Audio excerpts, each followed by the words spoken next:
Now, what about the church? The church is first mentioned in the New Testament, of course, by Yeshua himself. Matthew chapter 16. And I say unto thee, that thou art Peter, and upon this rock I will build my church, ekklesia, and the gates of Hades shall not prevail against it. He also mentions it again in chapter 18. And if he refuse to hear them, tell it unto the church, ekklesia. And if he refuse to hear the church, ekklesias, also, let him be unto thee as the Gentile and the publican. The Greek word ekklesia actually means assembly. Had the interpreters used the word assembly as ekklesia means instead of the word church, there would be no confusion on this issue.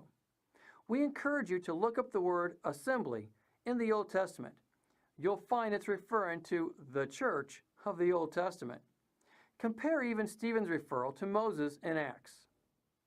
He was in the assembly in the desert with the angel who spoke to him on Mount Sinai and with our fathers, and he received living words to pass on to us.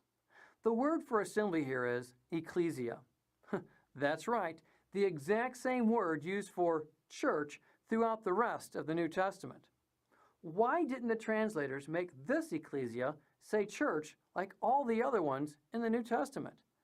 Because that would put Moses in the church. And most all want to separate the church from Israel, when nothing could be further from the truth. If assembly was used like it should have been for ekklesia in the rest of the New Testament, the flow between the Old and New Testaments would be seamless. For then we would see that the church is truly the continuance of the assembly of the Old Testament, the Tanakh, and not some supposed new creation from Yeshua.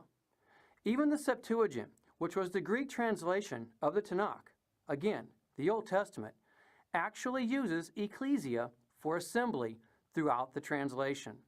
And, in case you didn't know, the Septuagint was written hundreds of years before Yeshua even came.